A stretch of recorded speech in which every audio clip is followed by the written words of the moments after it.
All right.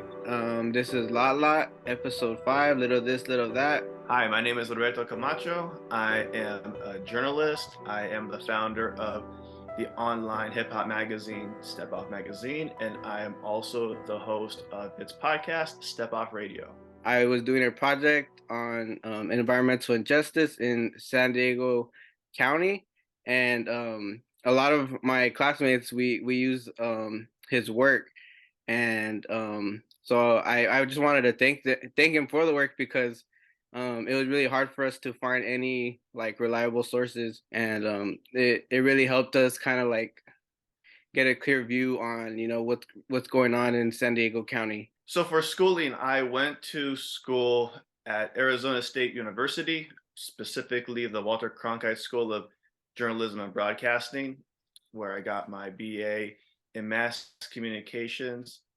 I got into journalism in a roundabout way. And I would go out and I would record protest with my phone, specifically the conduct and actions of the police, the San Diego PD, San Diego Sheriff, any other police departments that were brought in for backup during big events and protests. And it really ramped up, I think, especially for a lot of people my age that were really into dabbling in activism and organizing around this time was Ferguson. And I was covering these protests just as a citizen, as a concerned citizen, Hmm. not connected to any or affiliated with any actual media outfit, be it mainstream, independent, or otherwise. And I did this for a number of years. And in 2016, there was an incident in the city of El Cajon, which is actually where I live in San Diego County. There was a man named Okay. Alfred Alongo who was executed by the El Cajon PD for holding a vape pen. He was in the midst of a mental health crisis, was unable to get any assistance from a PERT team. That's Mhm. what they call for anyone that's having like a mental health crisis. Okay. Did not receive any assistance. His sister Right. was calling, and eventually the El Cajon PD showed up, and within 1 minute of showing up, they shot him dead. And there was a series of protests in El Cajon. This officer, Richard Gonzalez, who was the officer who killed him, had a long history of misconduct, sexual misconduct within the department itself. And this was not being reported on by the local media, or at least it wasn't being reported on as much as those of us in the street felt like it should be. Right. At this time, I was still in school Hmm. with Arizona State because I did my schooling online. So I was able to work here in San Diego, and then when I would get home, I would do my schooling. Hmm. And in the midst of this, a friend of mine suggested, they're like, "Hey, you should start a blog or a website to do your reporting." Because at the time, pretty much, I was just doing, like I said, citizen journalism, just posting stuff on my social media, Hmm. whether that be like Facebook or Twitter or Instagram. And I would be making like these long, pretty much glorified like Facebook essays, you know. Yeah. And they said, my friend was like, "Hey, like people are gonna see this and they're either gonna stop reading or they're Hmm. just gonna turn off." Right. And that event in El Cajon was the inception for me to start Step Off Magazine. And that was really when I really solidified, okay, like I need to get into journalism. I knew I wanted to do something like in communications. It's what I was going for school for. Right. But that was really the event. I'm like, okay, like people from our community, people who have a background in organizing and activism, like we need more people like this in journalism because like these perspectives just aren't being told. Right. And that was the inception for me. That was kind of the precipice for me to start like, okay, this is what I want to do. This is what I was meant to do. And that's how I started off my journey becoming a journalist. Going into communications, like, do you know like what other things like they could branch out to besides journalism. I don't know, that's just a random thought I had. If you have any thoughts on that. Yeah, absolutely. I think that along with mass communication, I think the term media studies is tacked on there officially for the school. So media studies pretty much it could entail a variety of different occupations. It doesn't just have to be like a journalist per se. Like you could be Hmm. doing broadcasting in radio, whether that's being an editor, or you're a program director or a producer where like you oversee the general operations of a station, or you are on top of you're managing other journalists who are also working for the outfit as the radio. It could also be stuff for like producing like in television, like television broadcasting for news. You could be a script writer for that. You can Hmm. be someone who's behind the scenes doing like the graphics or doing like any number of technical things behind the scenes, especially for television, since like Yeah. that's a very like technical heavy field to be in. You could be studying to become like an anchor maybe. And then of course there's like your print journalist, like what I was more interested in, which is like your more traditional, like whether you're writing for like a digital outlet, or you're writing for newspapers or magazines, or you want to be an editor in that field. So the nice thing about communications is that it's a very broad field and you can apply it to a variety of different fields and occupations. You were more interested in print. How do you feel? How do you feel that's going? I feel like the print medium is in a transitionary period for sure. Hmm. We're kind of moving away from like actual, like traditional print, whether it be newspapers or magazines. People are accessing things more on their phone, and those fields are trying to find a way to adapt and to still pay their staff, because a majority of those publications, whether it be local newspapers or magazines, they get a lot of their revenue from advertising. Actually, it's not Hmm. really necessarily recouped from subscriptions, and Okay. the price that you charge for advertising online is significantly less than the real estate you take in physical print. So I kind of feel like right now the industry is trying to figure out what direction it wants to go in and how it kind of can survive. I know that like a lot of outlets, particularly newspapers, they'll put like coverage behind like a paywall. Hmm. You have to subscribe to be able to access it. I know for a while, especially during COVID, like a lot of like the COVID coverage was like that wasn't paywall at all. Anybody could access that. I but yeah, I definitely think that things are definitely moving consistently more and more to like an online landscape. I think that traditional print is becoming less and less of a prominent thing, at least from what my experience has been. Yeah. I think a lot of other print journalists would probably agree that's the direction that it's increasingly moving towards. How is it, is the come up, I guess, is what I'm asking. Like, you know what I mean? So just so I understand your question correctly, it's Yeah. like what's a good way to break into the field, I guess. Yeah, basically. So honestly, my suggestion is it depends on what route you want to go. So if you're looking for like a title job with a company, if you're younger and you're in school, internships are definitely like a good way to get your foot in the door, because when I was going to school, like I said, I was doing my studies online. I wasn't there on campus, so I missed out on a lot of internship opportunities I would have had otherwise. So for the past several years, I've been a freelance journalist. I write for pieces. There's a number of publications that I have a good relationship with, and I write for them a lot. But I'm not a staff writer, or I'm not someone that's on payroll. So I Hmm. only make the money on like a per piece basis. Hmm. I think that yeah, I think if you're like younger and you're in school, definitely take every intern opportunity you have, take it, because like you're going to build more connections. You're already going to have that experience out the gate. Right. and you won't, you already kind of have in a way someone to vouch for you, as opposed to like if you just do stuff freelancing and you kind of have to build up that clout, like, or I'm sorry, not clout, that's the wrong Yeah. term to use. The I build up that mean, to build up that experience to put on your resume. right. It's a lot it's a lot more laborious, I think, and it takes a lot longer to do it like the freelancing route than it is to get those opportunities right out the gate. But but some people like freelancing though. Some people don't necessarily want to be like a full-time journalist. So maybe they want to do journalism on the side with another profession maybe they work in. So it really all depends on what future you want to have in like the field, I suppose. Like I want to talk a little bit about Step Off Radio. Yeah, absolutely.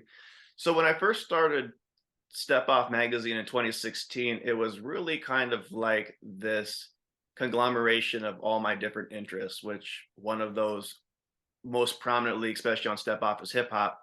But of course, there's also, like you said, there's a social justice element to that. There's also like a literature and a arts Hmm. component to it as well. And especially for the type of for the subgenre of like hip hop that I like cover, it's mostly underground conscious artists. So like that kind of already brings like an overlap of like the social justice element as well. In a lot of ways, they're one and the same because I feel like culture, music being a branch of like of the big umbrella, is a reflection of our society. So I feel like if you cast a wide net, you have to meet people where they're at. So Hmm. maybe you may not catch people immediately with the social justice or news part, but you might catch them with the music. Hmm. Or maybe people are really into the social justice aspect and maybe they learn something new through the arts aspect of it all. Maybe it's an artist that's bringing attention to a specific cause through like their art, or maybe they are part of a collection of people in a community that have been bringing awareness to a number of different causes. So I kind of like led initially with like I want to talk about things that I'm interested in, what I'm passionate about, but also knowing that if I cast a wide net, I could get a vast cross section of different readers and I could bring everybody together. And well, if you're not interested in one thing, you might be interested in another, or maybe you're interested in a variety of things. And it's all about informing people about things that they're not aware of. So whether I meet people with music or news, social justice, art, podcasting, there's always going to be something for somebody that they're going to find interesting. Right. There's so many avenues that you can do, and like what you want to be a part of. Like if someone's like a graphic designer, they could do some graphic flyers. Yeah, we all have a part to play. Like some of us are great public speakers and can talk to crowds or do PR or get in front of the camera. Some of us aren't like that. Some people are more shy. Some people are good with the technical aspects. Like you said, they can do graphic design, they can do video editing. Some people are script writers. They can write the articles. They're not in the public eye, but they do the work that is nonetheless just as important, if not more important. There's a lot of I think what a lot of people forget when it comes to organizing and activism is that there's a lot of what I would call unsexy work. You're not in the streets marching, you're not on the news shutting down the freeway or on campus doing a strike. There's a lot of works that is done behind closed doors during long meetings, things that are done alone that are long, tedious, and at times boring, but it's needed because it sets this foundation for everything else that comes afterwards. Yeah, so this past March, I celebrated 5 years of sobriety. Okay. I think because I was scrolling through it. I don't know if you had just posted it or I was like looking through your stuff. What made you decide like, oh, like I want to go sober, and if you don't mind answering that, and then also like, like what it means to you. Yeah, absolutely. Well, like as my good friend Jag Gavriola says from Cosmic Force, sobriety is sacred. Secret. It's something that's very important to our communities, I believe. But on a more personal level, I decided to begin my journey to sobriety because alcohol was a crutch for me that I was using. It was something that I was using to mask a lot of emotions, to numb a lot of pain, to dull a lot of insecurities. And it was something that wasn't serving me. It was something that was detrimental to my health. It was detrimental to my well being, to the people that I love and care about, to the people that love and care about me. And I dealt with it for a long time, honestly. It wasn't something that I could really say. There was a aha moment, but it took a long time. There was a lot of years of things kind of adding up on one another that got me to the point where, like, okay, if I keep this up, this is going to destroy my health. It's going to destroy my relationships with my friends and family and the people that I care about. And I can no longer do this. So, in on March 3rd, 2017, that's when I finally decided I decided to completely remove alcohol from my life, cold turkey.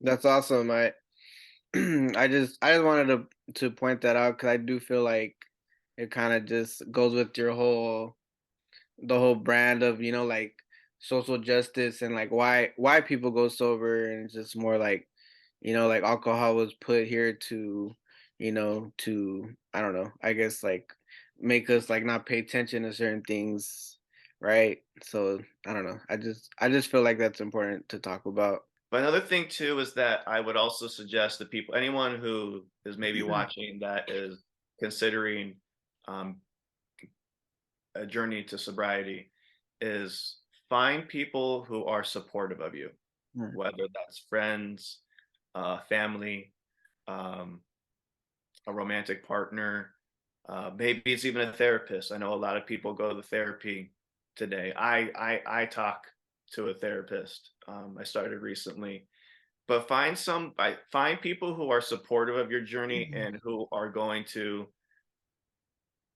be there when you have your low moments, because you're going to need those people in those moments. And I think another thing also, that mentally people have to prepare themselves that there are going to be some moments that you're going to have to do things alone.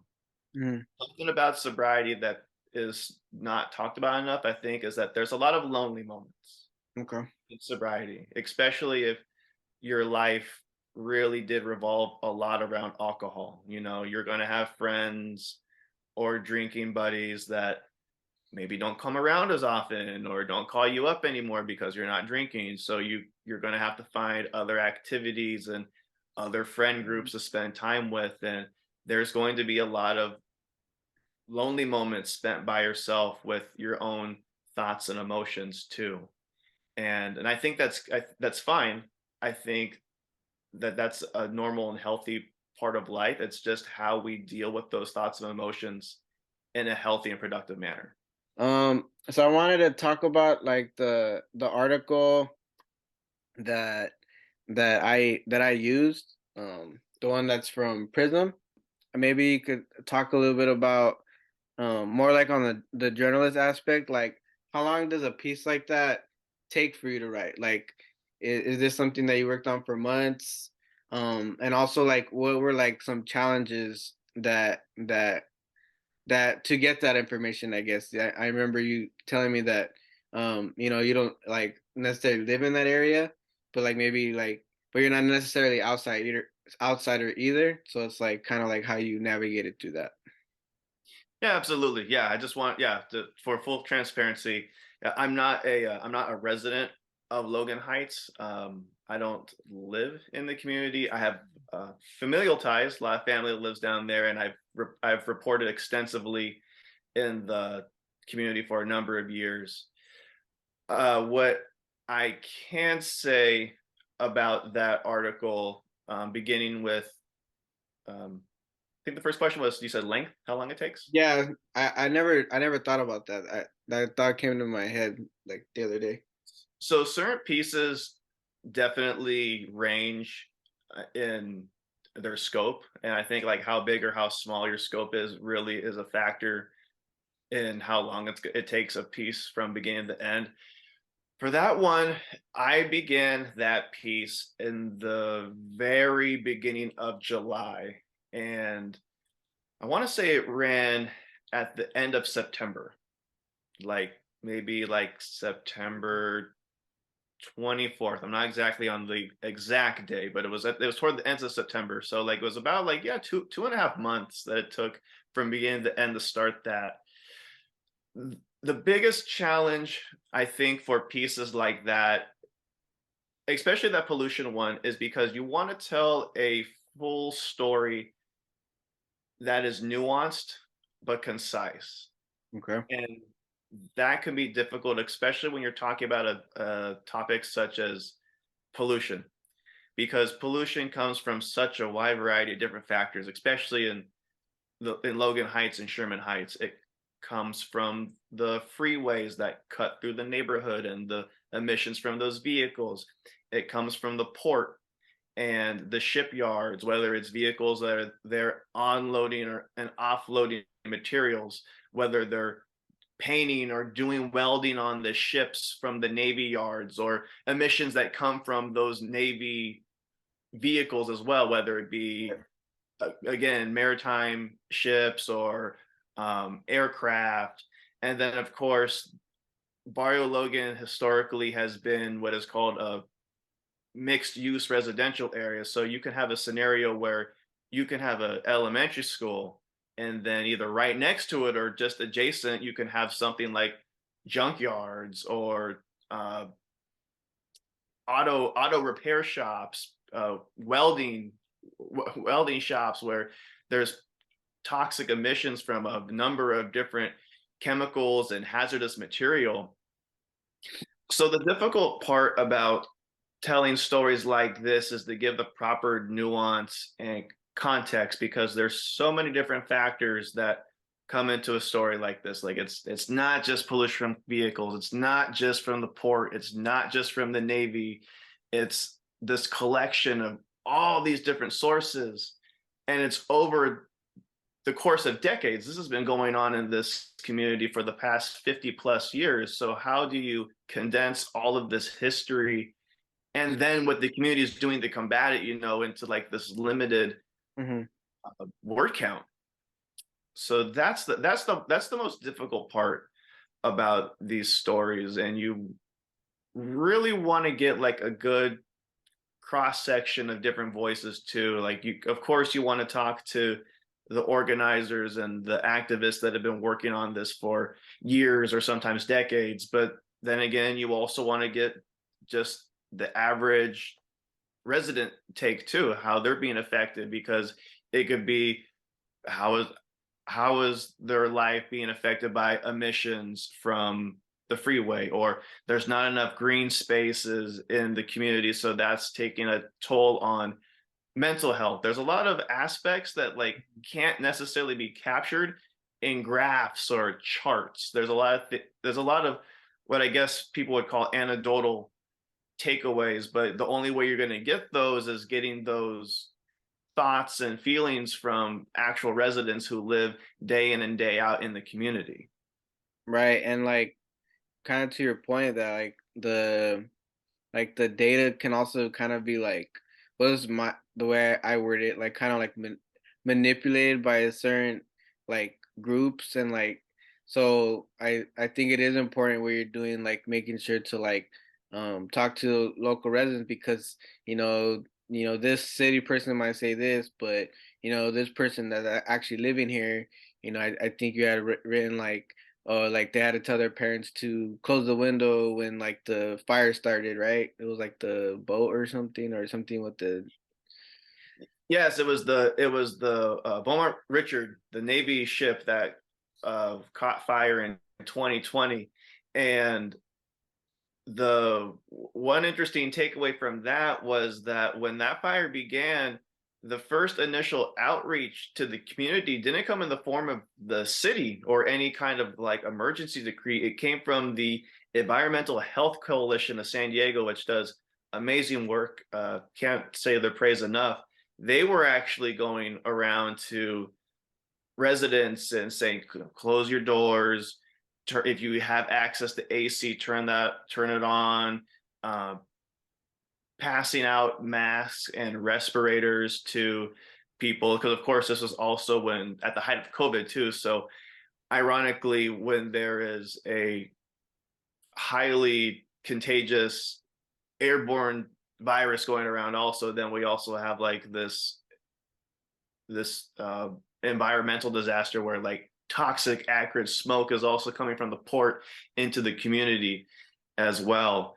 And it's unfortunate that it really took that fire for the city to implement the pair program where they were actually giving air purifiers to families who are at risk. So people with very young children or the very elderly or people with health elements. But then again, we see how like even that is lacking because it was a whole full year after that fire that like that program finally got implemented. But it just goes to show it really takes like something very serious to happen, and then a lot of outrage from the community to actually um, get the city and get the actual leadership to take tangible steps, because the far too often the powers that be, they're not proactive, they're reactive. And most of the time it's not because they're doing it out of the goodness of their heart or they think that this is something that is a good for the community. It's because a whole bunch of people are angry and demanded it of them, and that's when they're finally moved to action. They were like gonna change like policies, like the zoning and stuff, um and that like like the I don't know if it was like the Navy or something, or like or that area, they got like a petition to get that like changed. I don't know if I don't do you know something about that or Yeah, so what you're referring to is the changing of zoning, which again is like uh rezoning parts of the community from a mixed residential just simply to a residential area. So what the community and other organizations and activists have realized that the best way to combat this is to change the zoning. And when you change the zoning, you put a buffer zone. There has to be a minimal amount of space between industry right? and residential homes. The community first tried to get to change the zoning back in 2013, and there was a big pushback the um, from the shipping companies Mhm. there, and they actually forced it that it had to go to a like a petition, like the city actually had the vote on it, and these companies have millions of dollars that they could pour into these campaigns, when it comes to like elections, and the city ended up voting against it. And just last year, they it was finally, it went to another vote. This is again almost 10 years later, where like the community has come with a new zoning plan. Of course, things have changed in that 10 years. There's more awareness around environmental racism. There's more emphasis on things relating to climate change. Right. There's language in there addressing gentrification now, which is much more in the public eye and perception than it was 10 years ago. Mhm. And they finally got it approved. But it just goes to show, yeah, like the power of industry and how they can warp public perception by pouring millions of dollars in the campaigns so they can get it so like the rest of the city can vote against what the community's been working for decades. Yeah, it's wild. Like I remember like I looked up like this company, and like I go on their website and it's like, oh, like we're providing all these jobs. So I feel like they use that too. Like they say, hey, well, we're giving you jobs, so you should just be grateful that we're here. And they put like, oh, like we use I don't know, there's like they were trying to say that they're like more eco-friendly and stuff when in fact, and then I think it's with the Environmental Health Coalition.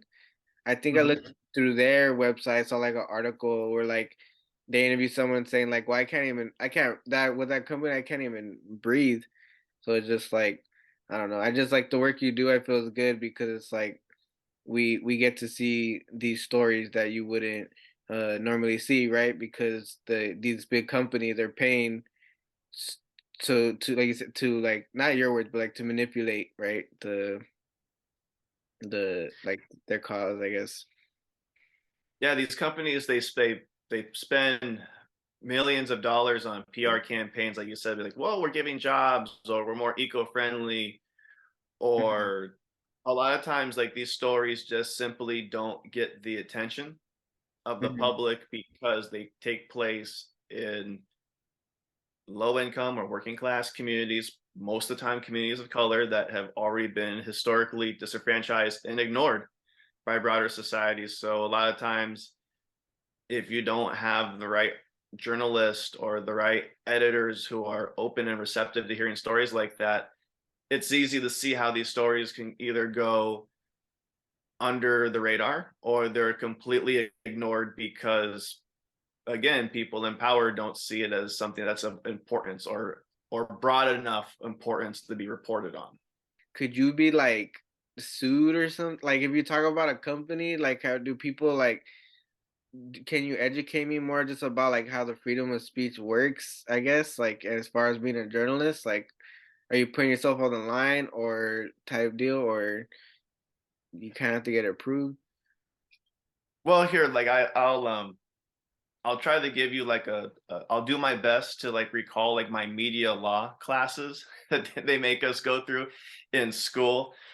So really, of course, as a journalist, you need to be truthful and you need to back up what you say with facts. You can't just be making things up, like, Right, because that falls under defamation and that's that's liable.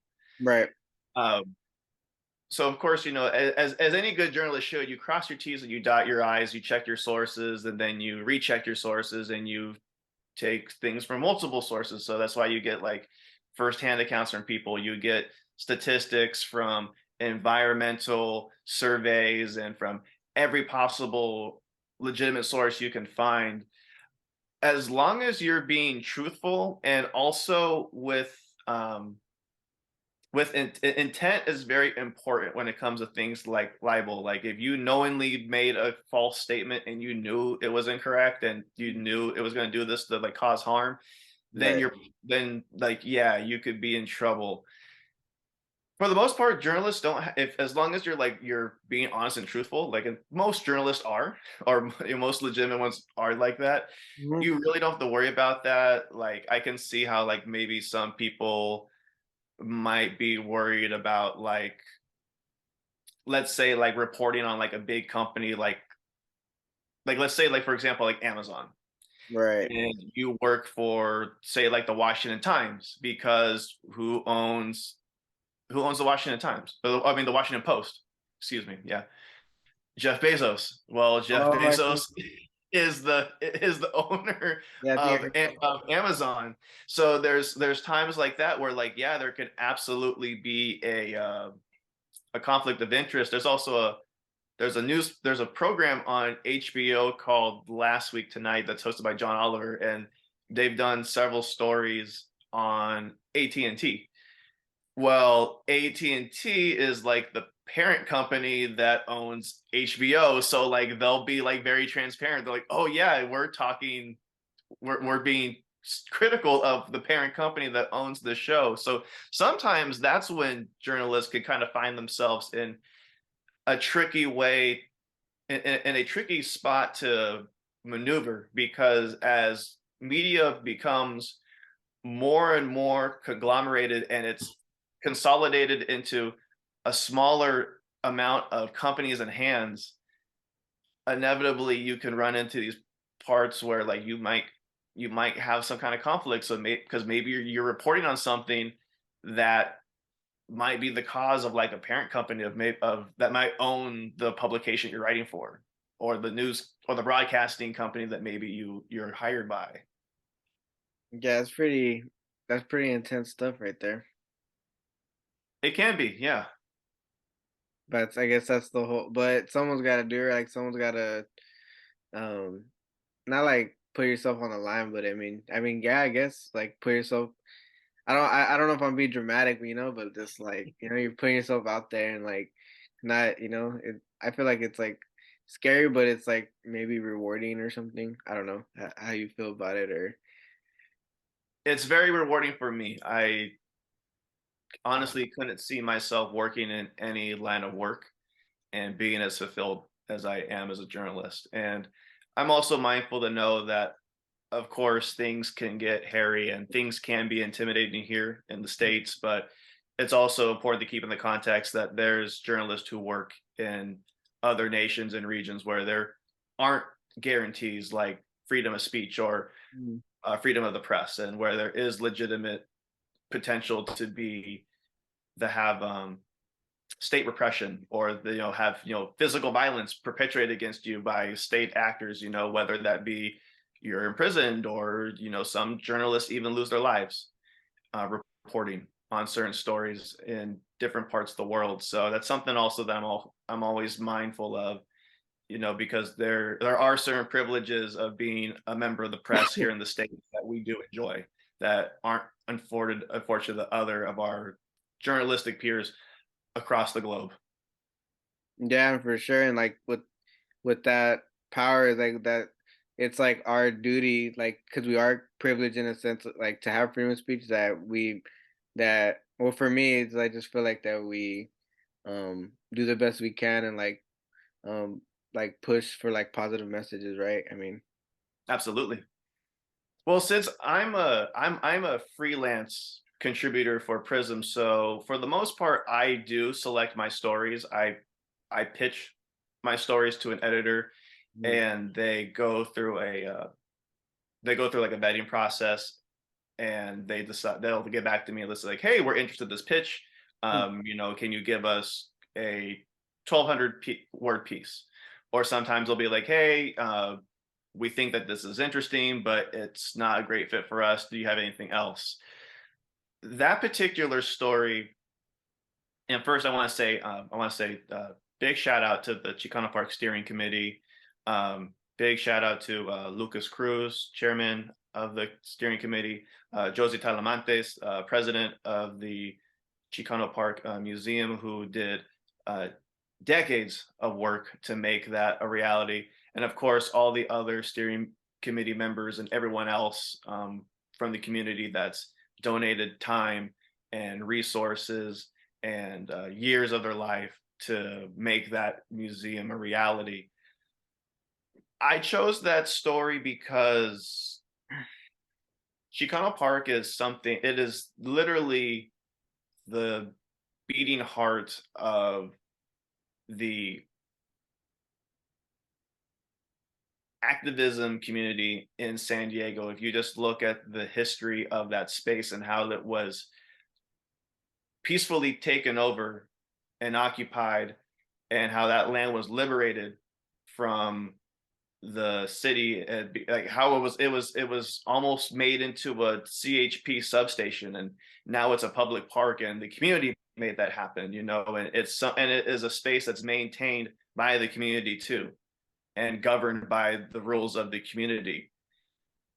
It's truly a space that is for the people, created by the people of Logan Heights. And the fact that it took literally 50 plus years for any kind of official space to be dedicated to it is just really, it's mind-blowing in a lot of respects, because prior to this museum being created, when you went to the park, there was like a little like a little plaque that showed that had numbered where certain murals were, but like unless like and there's some murals in the park that like document the history and the founding of the park, but unless you're already familiar with the story and history of Logan Heights and Chicano Park, or maybe you are part of like a tour where like one of the original muralists are giving it,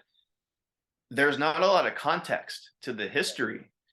So that's why so many people from the steering committee, people that were original founders of the park and people who lived in the community, were so adamant about having a space right there next to the park where people can go, they can see historical documents, they can see film footage of this occupation, and give a little bit of context as to what the community had to endure prior to the park, how they fought and occupied that space and eventually were able to liberate that land. And of course, there's all the struggles that the community has gone through in the decades since, like again, going towards like covering things like pollution in the neighborhood, hyper aggressive policing. Now we have things like gentrification going on in the neighborhood, and all of that history is documented and put in one space there in the museum. And it was a story that I felt was uh, not just needed, but necessary. I feel like in a lot of ways, a lot of nuance to these stories gets lost in local media. And that's why I took it upon myself. I wanted to cover this story. Yeah, I remember. I think I don't know if I went right before COVID or like I went like maybe 2 years ago or something. And I remember going, and I remember just like looking at the pieces, kind of being inspired. Like it's a lot of great art right there.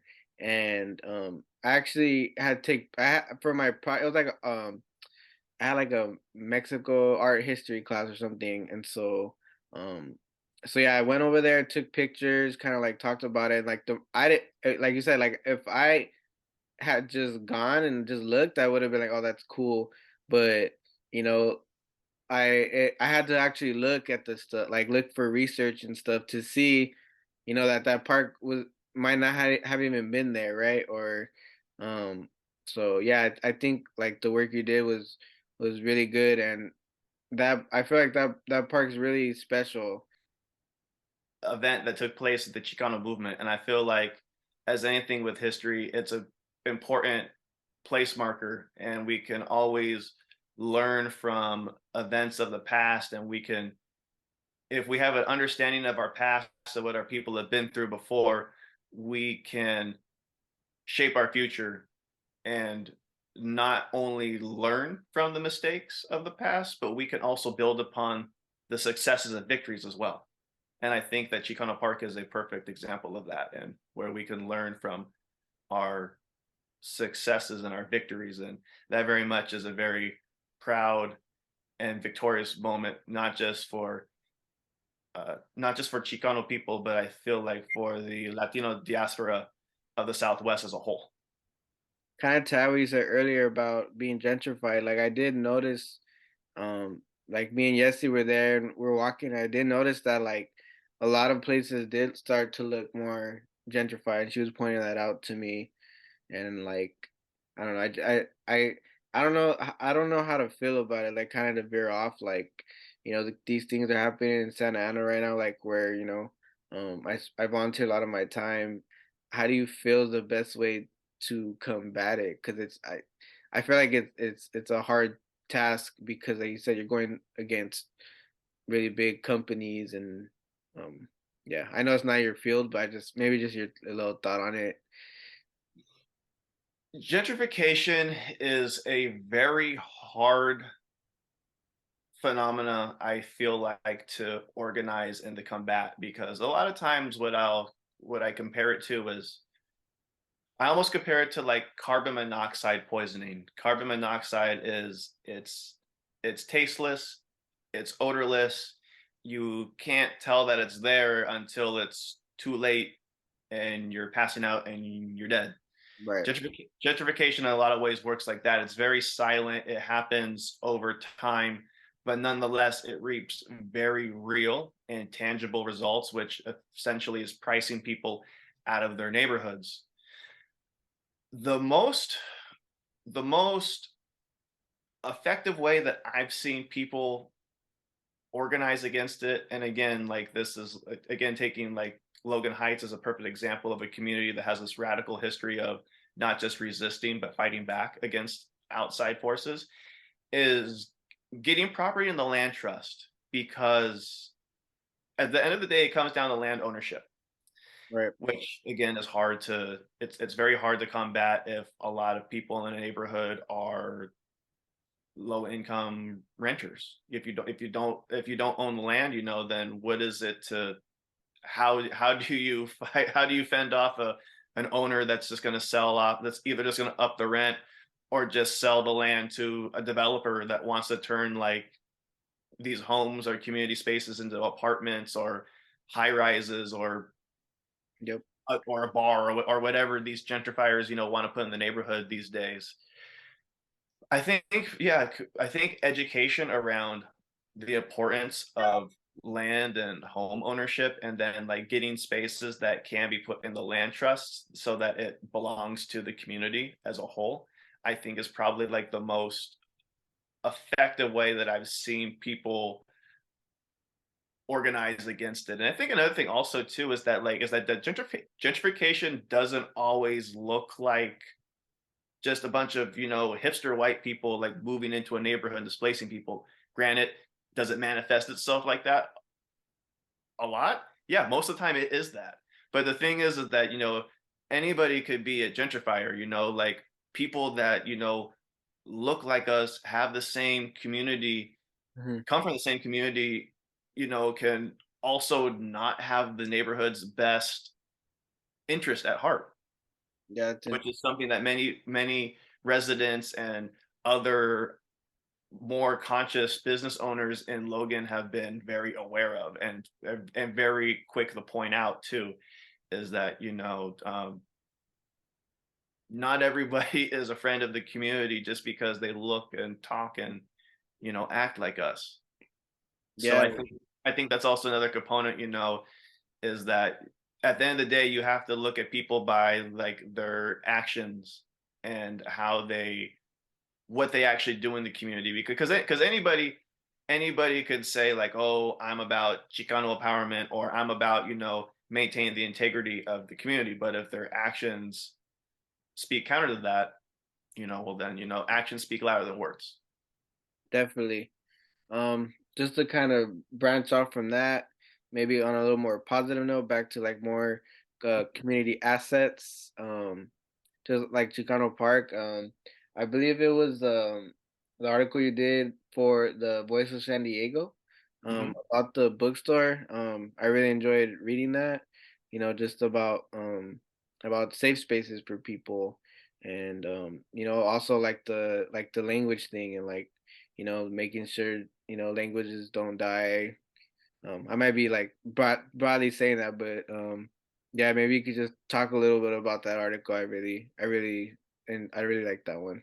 Yeah, Libby Lula books and company it's a great space. It's a brand new bookstore. It's been open for a little bit more than a year now, but it's also a LGBTQ friendly space as well. They hold a variety of different events for authors, artists, performers, and I think it kind of goes to show why neighborhoods like Logan Heights are so important, because there is so much different cultural change and spaces confined into this one little area, Right.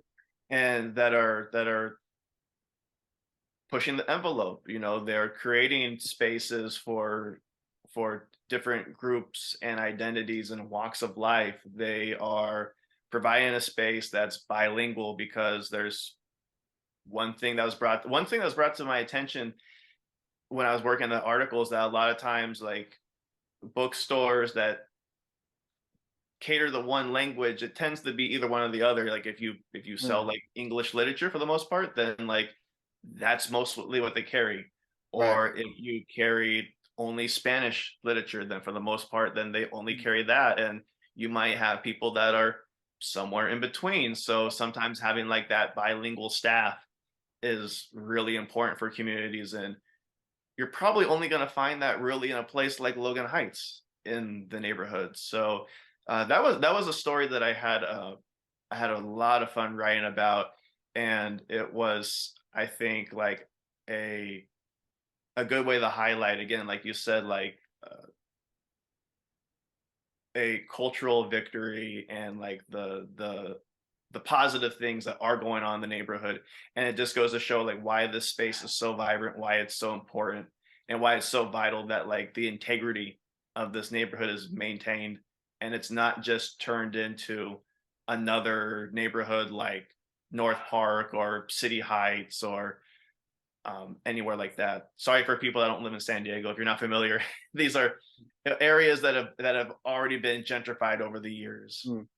And like I thought it was cool that you showed that the about the like parents coming in and wanting to learn and like I guess breaking that stereotype of like like oh that all most a lot of Latinx people might be homophobic or just like we're just showing positive like showing the positive that there are people that want to learn and like things are changing. Well, that's the way I viewed it when I read it. So yeah.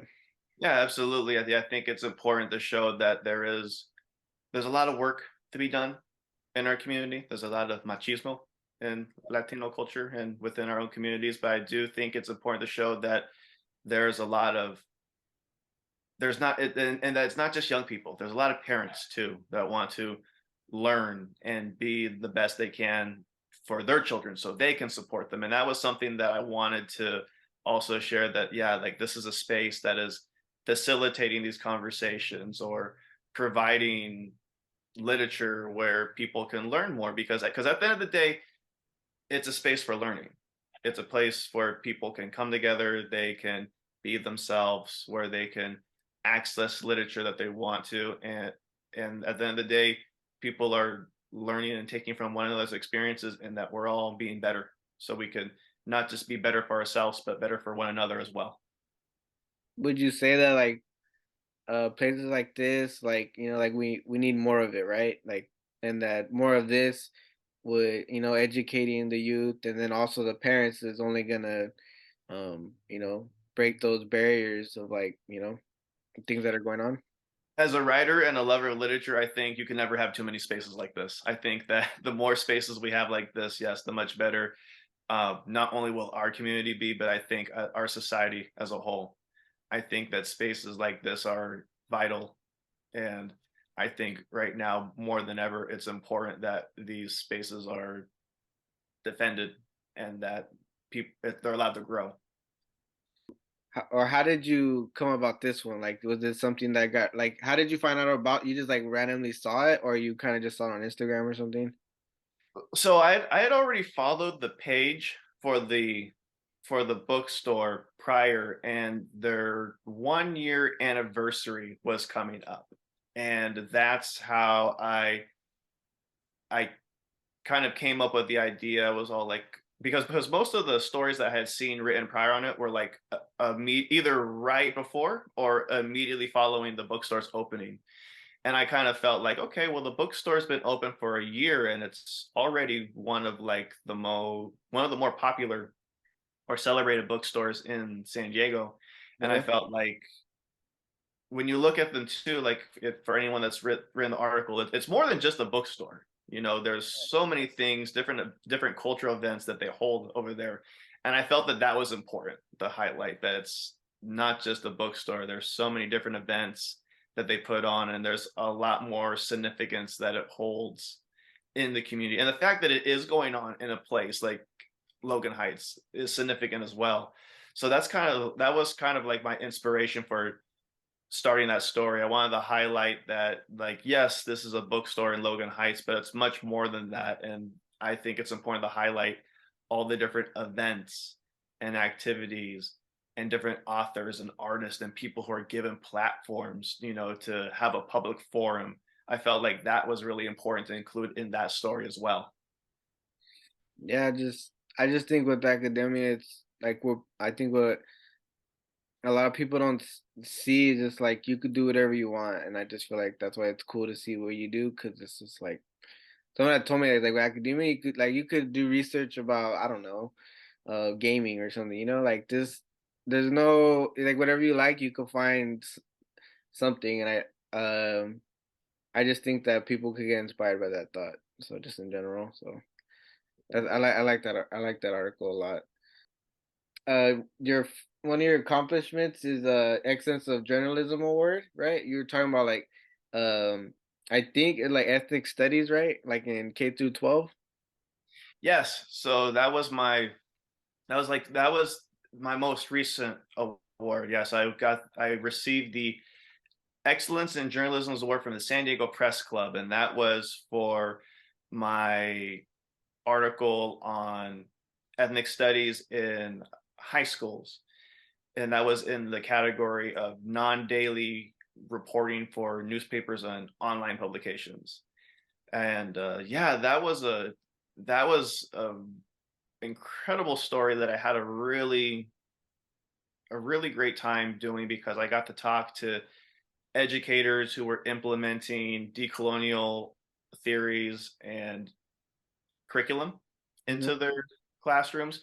I got to talk with people who, like, such as Stacy Yui from Radical History Club, people who like actually like publish like decolonial and what we would refer to as like ethnic studies curriculum, and that challenged most narratives in schools. And then also I got to talk to students, I think, which was a component that I feel like lacks in a lot of these different stories, is that how students view this curriculum and how it not just maybe like challenges their perceptions, but also makes them feel seen and validated. That was another thing that resonated with me, because um as like someone who's me, like who's 31, who's been out of the public school system for a while now, I Mhm. remember not seeing a lot of stuff relating to my community in my high school history class. I think like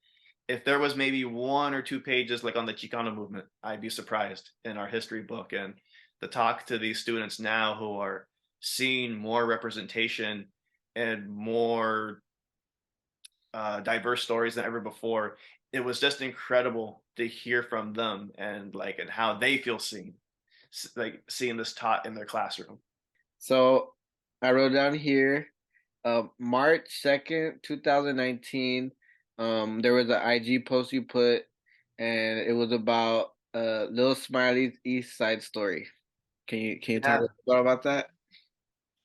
Yeah, so like that story was actually the first story that I ever wrote for La Neta. So that was the community magazine that I was a staff writer for in Barrio Logan, and it was actually the first outlet that I ever wrote for. It was the first outlet that I had ever written for prior to just writing for myself or Step Off. And that was a really cool story because DJ Lil Smiley, or Melissa Duenas is her real name, is a reporter and a historian, and that project of hers, the East Side Story Project, it's a docu series that is ongoing. It is documenting the history behind for anyone that's like familiar with the East Side Story series, the oldies compilations.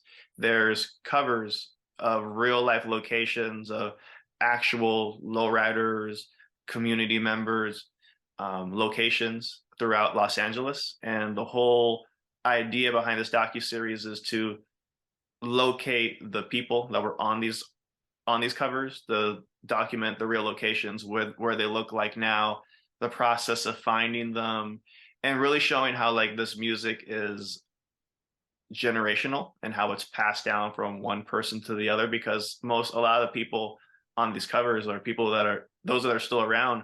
They're like grandparents now, or Hmm. like great grandparents. Yeah. But yeah, that story for me at least is very special because it was my first piece that I ever had published, and that somebody brought me on as a writer, and really is what got my career as a journalist started. That's cool. And like, so you say you were working for them before that. How long was that process like for you to finally get that and working for that for them? I started Step Off in October of 2016, and Mhm. I officially started writing for Lanetta in February of 2019, so a little bit more than 2 years. I was supposed to be in the February issue. It got pushed back because they were still trying to figure out like the numbering, like Hmm. how much they could how many pages they could print without going like over budget. So the story that I originally wrote for the February issue ended up getting published in April along with another one. So yeah, but like yeah, the answer to your question is probably like about a good 2 years. And honestly, the way that I even got this position was the editor Brent Beltran reached out to me. He had seen my reporting that I had been doing for the past 2 years with Step Off, and reached out and said like, hey, we're looking for a staff writer. We really like your coverage, whether it's social justice or arts and culture or things going in the community. Would you be interested? And I hopped on the opportunity, and I actually have the article right here. Yeah, buddy. Yeah, so that was my very first article that somebody took a chance on me and gave me a chance to be a staff writer. That's cool. Do you have more multiple copies, or that's all you got? I have multiple copies of each issue, so like I kept a couple of them just to have because none of these articles exist online. So I Yeah, have them. I have them now for myself, like just for my own personal memories, and then I also have them for like job applications too, like to scan them if I need them, like for PDFs and stuff like that. but that's what's cool about like the printing still is like that feeling of like holding something and like having that, it's a lot of people are gravitating towards more like old school type things, like people like vinyl now and stuff. Do you feel like that's real, or you think I don't know? Am I just making that up? I think there's an appreciation for physical media, honestly. Like as you could probably see in the background, like behind those paintings, I have like a bunch of tapes. So like, and I have a bunch of records too. I'm a big music person, as anyone that's probably read any of my coverage, like I'm a big music head. For me personally, at least as a writer, I think it was really special that the first publication I got the right for was a print publication, because I remember being so excited when my editor would say like, "Hey, the new issues on the streets," because we used to distribute them to like different businesses that like Yeah, ads. So I used to go down to the art crawl. I used to go in the neighborhood and go pick up a fresh you yeah, know magazine, and I would love to read all the other stuff that the other writers had contributed, because we didn't, unless someone told you, we didn't see what everyone else was working on at the time. So it was really special to just be able to go down and actually physically hold like the real publication in my hands. And the fact that that was my first publication was pretty cool, because a lot of writers don't get that experience anymore. So but I definitely think there's something to like having physical media. Like I would personally hate to see it go completely away, especially as like someone that like collects physical media themselves. yeah. I feel like there could be a balance. Maybe they'll just have like limited. I don't know, something like that. Yeah. Limited quantity. It'd be like Supreme. Only first 100 people can get it. All right, so we're at the ending. Um, but I just want to say thanks, and well, the last 10 questions are just like for fun, so Okay. nothing crazy. Well, some of them might be hard. I know the music one is sometimes hard for people to choose, but yeah, I just want to say thanks for you taking the time and dealing with some of the tech stuff and us both being busy. So yeah, I really appreciate it. Of course. No, it was an absolute pleasure being on today. Yeah, let's see. All right, no, question one: what is your zodiac sign? So my zodiac sign, I'm a Capricorn, so I'm Okay. all about my work. All right. Let's see. Favorite sports team? Oh man. Well, I used to say the Chargers when they were still here in San Diego, but ever since they left, I feel like I'm a person without a sports team. So I guess I'll just go with the Arizona Sun Devils. I'll go with my alma mater.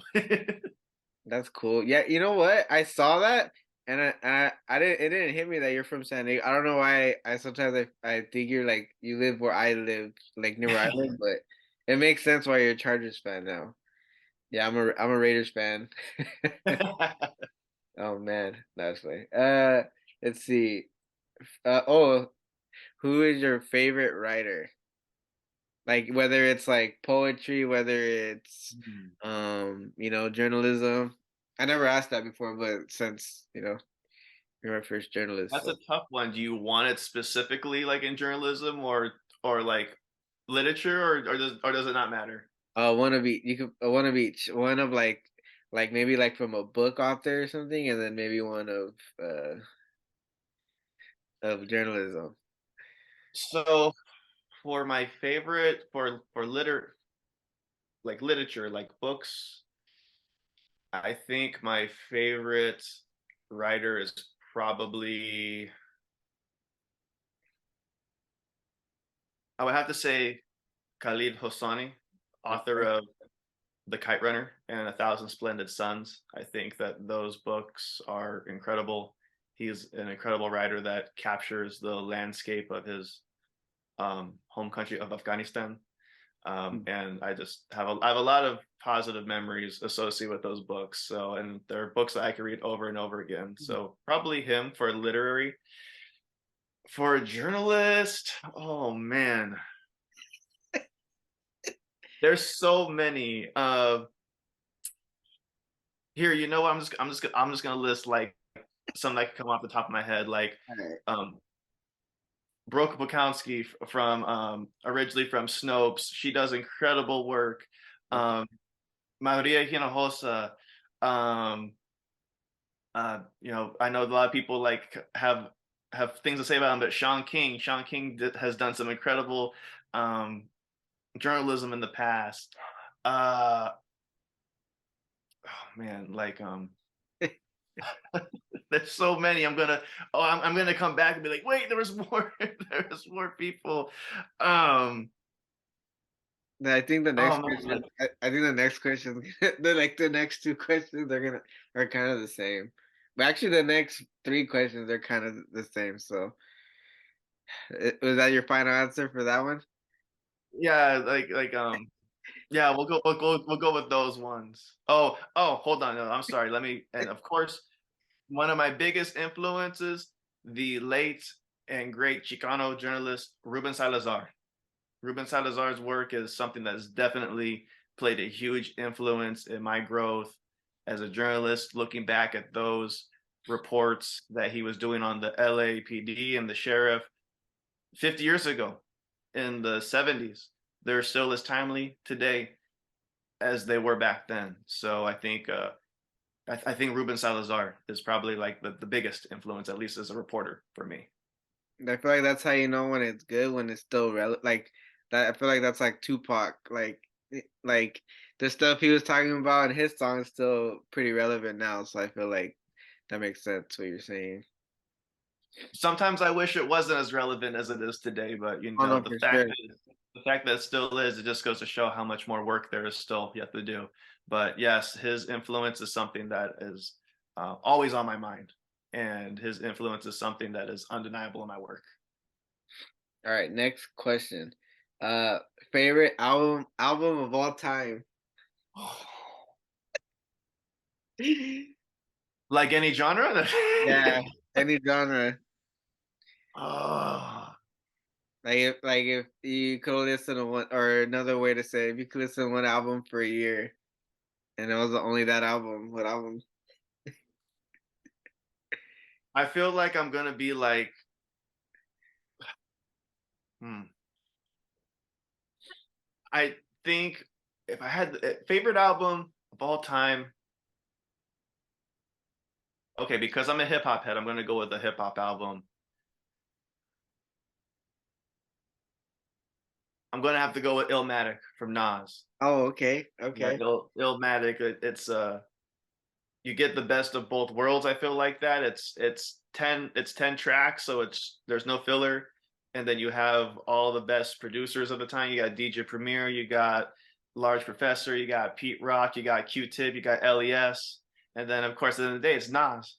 like the a poet's poet, the your favorite rapper's favorite rapper, so I think Illmatic would probably be my favorite album of all time.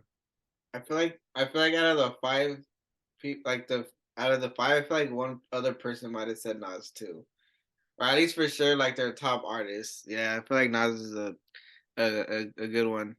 It's crazy. Yessie, her one of her classes, like the teacher was just basically about Nas in that album. Like she had a class about it in college. It's pretty. Wow, that's incredible. I mean that's an album. It's in the Library of Congress now, so it's really crazy to see like how much cultural influence that album has had. Yeah, I'll send you the book, what it's called.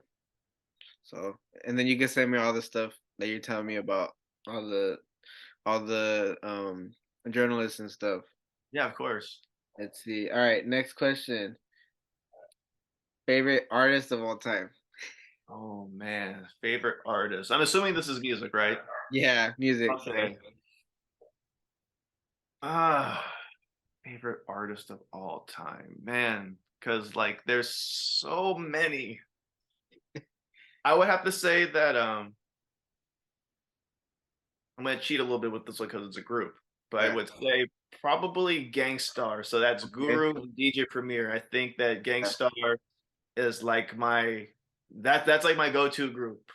Okay. Like all those albums, whether it's Step Into the Arena, Hard to Earn, Daily Operation, um, Moment of Truth, The Owners, all those albums are just classic. And you can't beat DJ Premier's production and his cuts on the scratches, and then Guru has like just the illest voice in hip hop.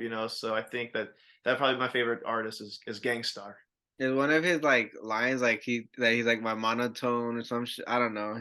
He says he has like a monotone voice or something like With that. that ill monotone. Yeah. Yeah. Let's see. All right. I did notice that like all your the vinyl. Oh, sorry. Hey, I'm doing the interview. Yeah. Yes, he just got here. Oh, hello. Hello. Um. So I remember that you have so many videos. Like I try to scroll. I'm like it'll eventually get to the end. Um. But I like a lot of your videos were like the vinyl player, like your records and stuff. I thought that was cool. So my question is, what what's your favorite vinyl? What's my favorite vinyl record that I have? Like, Um, I guess your most prized possession. Like you might not even play it. Like it might just be sitting there or okay, so like that's a good question because cause I definitely have like certain records that are rare or they were expensive. But I think that the one that I hold the dearest to me is a single, and it is a single of My Philosophy Hmm. from KRS-One, Boogie Down Productions. That it was the very first vinyl that I ever bought on my own with my own money. I remember I bought it when I was I was a sophomore in high school, Oh and wow. my friend and I, Tim, we started going hunting for records. We go to thrift stores, and we found a store that was called Thrift Trader in Hmm. our city. It closed down years ago, but that was the first record that I ever bought. I remember when I found it, it was sitting there on a shelf, like just like almost like hanging. It was like almost like a movie, like it was kind of hanging out. And I Yeah. was like, no way. I was like, Boogie Down Productions, My Philosophy. And so like Yeah. I always hold that record dear because it Yeah. was the first one I ever bought. That's tight. Do you have it like somewhere like or visible, or you kind of just have it tucked somewhere? I have it tucked on a shelf. I don't have it hung up Yeah. because like I have so much different art that I don't have room that I can hang up my records. Maybe I mean I could go dig it out if you want to see it. I'm down. Yeah, hold on, give me a second. Let me go. Yeah. This is the one. where it all started. Boogie Down Productions, My Philosophy. So this was the very first record that I ever bought. So this is the one that it's not the rarest, it's not the most expensive one, Yeah. but it was the first. So this is the one that I hold near and dear to my heart. Wow, it looks good too. Good condition. And it was hanging out just like that. It was almost like it was looking. It was like Kara, someone was looking at me like, buy this record. That's tight. All right, let's see a couple more questions. These might be a little easier. What super Okay. if you could pick what one superpower, what would it be? If I could pick one superpower, what would it be? It's gonna sound cheesy. I think if I could pick one superpower, it'd be to heal people. Ooh, I no think one that's said what I would. no one said that one. I think that's the one. I think that's what I would choose. That would be the ability to heal people. That's a good one. Let's see. I don't know if you ever watched Pokemon before, but if you had to choose Bulbasaur, Charmander, or Squirtle. Oh well, I mean, come on, man, that was easy. I had Pokemon Blue There you go. growing up, so I have to go. I gotta go with Squirtle. Yeah, I gotta go Yeah. with the water Pokemon. I had a feeling you might at least know them because we're the same age, around the same age. So Those ones I know. I know the first 150. yeah. Now they have like 1,000. Yeah, I don't even know how many there are now. It's like ridiculous. But yeah, I kind of got back into it. Like I like high school and like some of my adulthood, and then I didn't really care for it, but then I kind of like went backwards. So it's been cool. Yeah. I favorite pizza topping. Favorite pizza topping? I would say it's probably pepperoni, mushrooms, and jalapeno. Like that's like my go-to. I got like a little bit of extra spice, so you put those jalapenos on there, and then you're set. I like jalapeno and pineapple. As nasty as that sounds, but Like, it's pretty like the good. sweet to go with it. I don't know. It's pretty. At first, I didn't like pineapple, but I don't know. Kind of grew on me. And then last question. Favorite book. I think you might have. I think you might have pretty much said it. Yeah, I kind of said it with the author, but I'll say it again. So, my favorite book is the Kite Runner from Khalid Hosseini. It's a beautiful book. I've had several copies of the book over the years. I even have a version of it in graphic novel form. It's a beautiful book about that spans multiple generations and is about redemption. And without giving away too much, it illustrates and shows the Afghani culture in a beautiful way. Um, I'm not Afghani myself, but like it's something like the way that that culture is portrayed, and that it is shown as something that's really beautiful, and you can feel the love and the care that the characters have for one another, and the story arc is something that's very beautiful and universal. So I would say that The Kite Runner is my favorite book of all time. Nice. You're gonna have to send that to me so I can check it out. Absolutely, yeah. It's a great book. I recommend anybody that has a chance to read it. It's sad, but it's a very powerful book though. It's definitely worth checking out. Cool, man. Well, yeah. So thank you again, and that's all that we have for today.